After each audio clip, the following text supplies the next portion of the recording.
Alright, we are working on the gauge cluster once again. So previously we put LEDs in it and we got all the LEDs working. Now there's a few other things like the tachometer did not work. So I have a new replacement tachometer board. We're going to swap that out, put that in real quick. And then while we're here, let's polish up the lens. So I already covered this in the LED video, but there's a couple screws all the way around. They are Allen heads. Take them off. And again, we painted this blue in the last video. Watch that if you haven't, but that just made all my lights the same blue color. So we're just going to lift off on the tachometer here. Now mine was loosely installed since I already had this apart. We have it here though, and this is the tachometer board. Now if you take a closer look, you can see this burn mark right around here where my finger is. And this is most likely where the damage is. Now, actually, let's take this apart and then let's go through it. And now to figure out what we need to take off, it looks like it's just these bottom three. The top three are for something else. So we take this off with a 5/16. It's real gentle, but I guess it doesn't matter since we're replacing this. Now here we have it off. Let's flip it over. And so our burn lines up with right about this. Whether this is a resistor or something, and I've checked, this has continuity, so in all these resistors here and the capacitors, they have continuity, or at least they have a connection from one end to the other if they're not supposed to go through. But so our issue could very well be this chip here. This chip is 70s technology, and once it goes bad internally, and there's really nothing you can do. Here we have the new tachometer circuit board. Comes in this static proof case that most electronics come in. So let's just cut this open. That will do. And here we have it. New tachometer board. Let's compare. Now there's some differences, but this is much more modern technology. And then just the PCB design itself is just more modern. I mean, that's all there is to it. The biggest difference, I guess, would be the chips now. So this is the brain chip doing everything. This one also had this, which I'm not sure what it did, but it's since been replaced with this kind of looks like a potentiometer or something like that, where I don't know.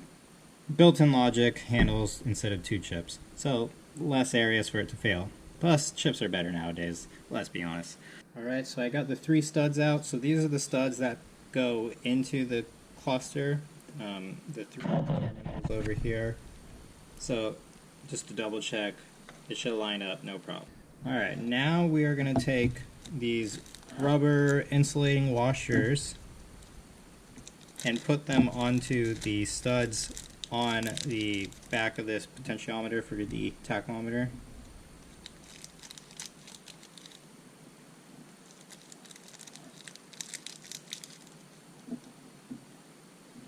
So washer's on, now we put the board on, and then the nut goes on. Okay, next thing we're going to replace is these needles. Now I bought a pair of them because the speedometer needle broke off as I was messing with all the LEDs and whatnot. So they're brittle and whatnot, but the new one is white. This is tan colored now, so this will look good. And so this needle should just pop right off. Gonna try to be real careful. And I don't want to touch the white letters on the gauge here, because they can very easily pop off or wipe off just from being so old. Okay, that popped right off. There we go. And if you can see in here, there's a little slit, and that is just how it connects. So now we'll take the new one and get ready to pop it right on. Alright, so here is the situation. These reproduction needles are only speedometer needles. The hub for the speedometer needle is bigger than the tachometer needle. So if I put this on to my tachometer here, it's too big. It doesn't latch on to anything. Now, the difference is, as you can see, the old tachometer needle broke because it's so brittle. The hub here is different, and I think we need to do a hot swap. Now, I was messing with this and I ended up prying out the metal part of this. This is the actual part that matters. Now, I kind of think I wasn't supposed to do that. I think I was supposed to leave it in there and pry off the rest of the old needle here so we can swap it over. I'm afraid I'm going to end up damaging this. We're going to have to like super glue this in. I mean, once it's in, it's not going to go anywhere, but yeah.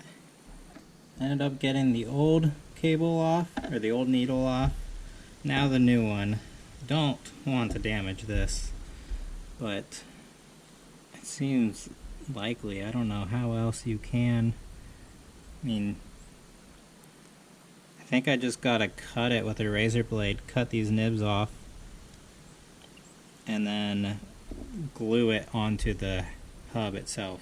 I'm gonna go with that. That seems like the safest, easiest bet.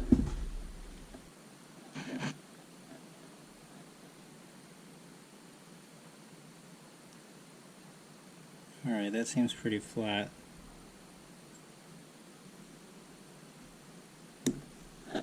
There we go. And now, the back is loose.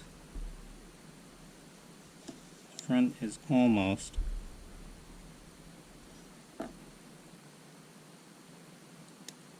There we go. We got the needle loose from this hub. Now we're going to set this hub aside. We're going to place this hub on. I think that's going to work. It lines up. This is back in. Alright, so before I do this, let's make sure we're pushed in all the way and we're about as good as it gets. So we're going to give this a nice tap.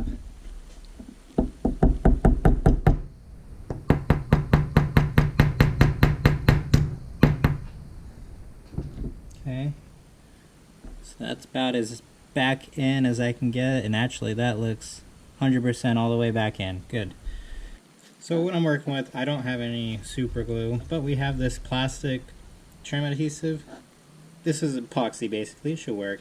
I also have more traditional epoxy with a hardener mix, but I think this will work.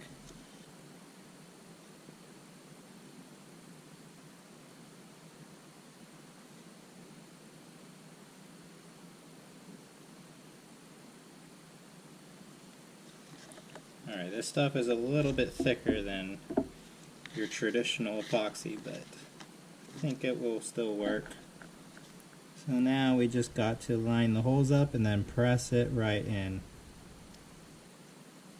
Okay, the back is in. We are fully in. Alright, now I'm going to wipe off the excess epoxy. Alright, so now I have the speedometer out. And same thing, we're going to replace the speedometer cable. Now this time it should be much simpler since this replacement needle is actually meant for this hub. Here we go, we have the new one. Let's pop the old one off, and as you can see, this one broke on the end. So we're just going to lift gently. Nope. Now it's really broke.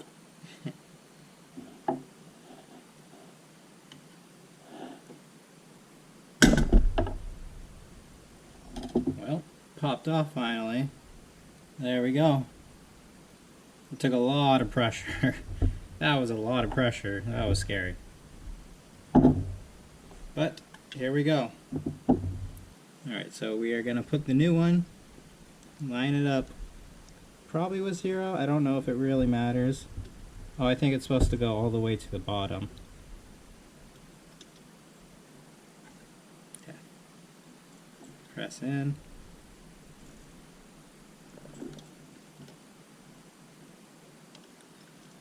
Oh, there we go. It's in.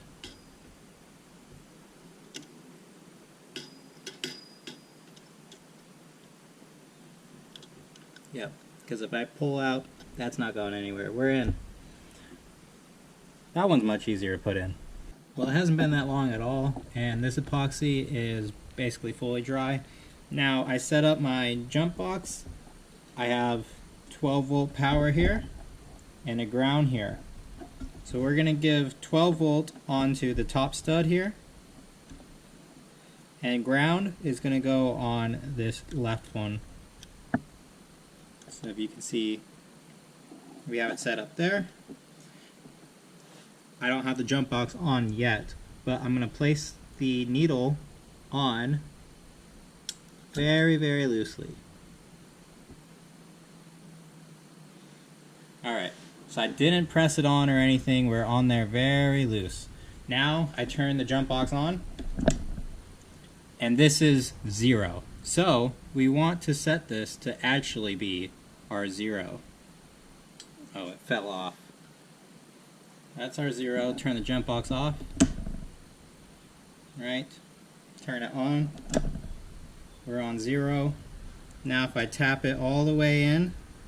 Alright, I have the gauge cluster all back assembled minus the lens. So as you see, we got our new needles on, everything else tightened properly. We're looking good.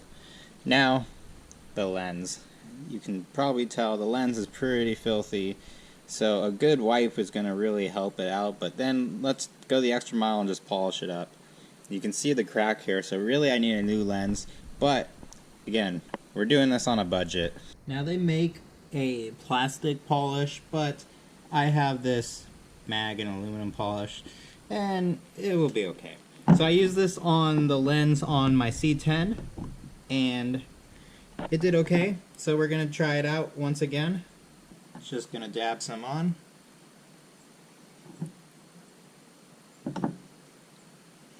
And then I'm gonna take one of these. I don't really care what color it is because this ain't gonna be perfect, but it'll be okay. So just using this as a little buffing wheel. Now I could put this on my drill, but because it's cracked here, I don't want to risk causing more damage.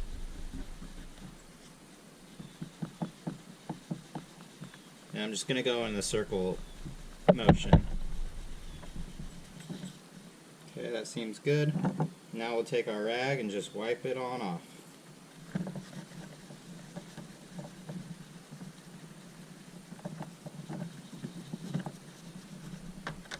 See if I could show it on camera.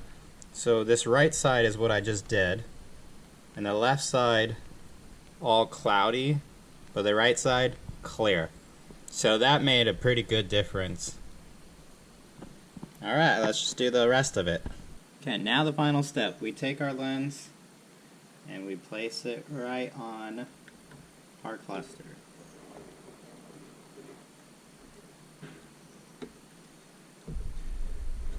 And then we gotta re-figure out how to put the bolts in, which I think it just lined up. There we go. Now I believe it was just the 2 small ones. Or I think there's supposed to be 3, but I only have 2, so we're gonna work with that. And that looks pretty dang good. The lens polished up really nicely. That is surprising. Very nice. It's just such a shame that it's damaged here. Oh well. The needles look good in it. It's still calibrated, at least from my understanding, but once we get installed in the car, we'll turn the engine on and it should still be calibrated, but if it's not, it's very, very easy to remove these on these late model C3 Corvettes, so I'm not too worried. But the needles do look good in there. Alright, I wasn't going to do it, but I caved, I decided to. So I polished the lens on the instrument cluster. Looks much, much better, and I'm glad I did because now it's going to match the cleaned up dash cluster. Now what I'm doing is testing my fuel gauge because the fuel gauge did not work on this car, or at least that's what I believe. Now I want to confirm that. So I hooked up my jumper the same way I did with the tachometer. We have positive on one terminal and ground on the other. To better shot of that right now. Alright, and so now when I turn it to on, we go to full. And it should go past full, I think. Oh, we got a bad glare. Yep, goes a little past full. And it looks like this is the same terminal that reads the battery voltage, because now it's reading my charger. Okay, cool. So I'll disconnect that. Now I hooked up a jumper. Now this right terminal that I did not have hooked up, underneath the PCB here, there's a connection from the positive to this. So what I just tested was as if you disconnected your fuel sender wire, and then it just goes full voltage, no resistance.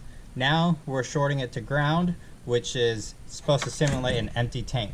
Let's see what happens. Alright, and turning on. Still voltage, and we went to E. Well, that's a quick, easy test we can do since we have it out. Now, we could test the resistance to make sure that the potentiometer that's in here that reads the fuel level for the gauge is working. However, since I've filled this up full tank and it did not shoot up to full, that tells me my gas gauge problem, my fuel gauge problem, is either my fuel sender or the wiring for the fuel sender, not the gauge itself, and that's all I really cared about right now. So our gauge is good, and everything else seems to be working too. Alright, here we are, everything back in as it was, and now when I turn the lights on, looks very, very good. My phone quality is kind of killing it, but everything looks very good. Very, very clear now that the lenses are polished. Now I noticed while doing that, the tachometer needle did not move, neither did the battery voltage or really any of the gauges. And I'm wondering if, even though I have the wiring hooked up, I still have a lot not connected since I removed the dash. Possibly some of the wiring or the voltage or the ground signals that get sent don't happen until everything's plugged back in, or possibly they just don't happen until the engine's running. But overall, it looks really, really good, and I'm really happy with how good the lens polished up.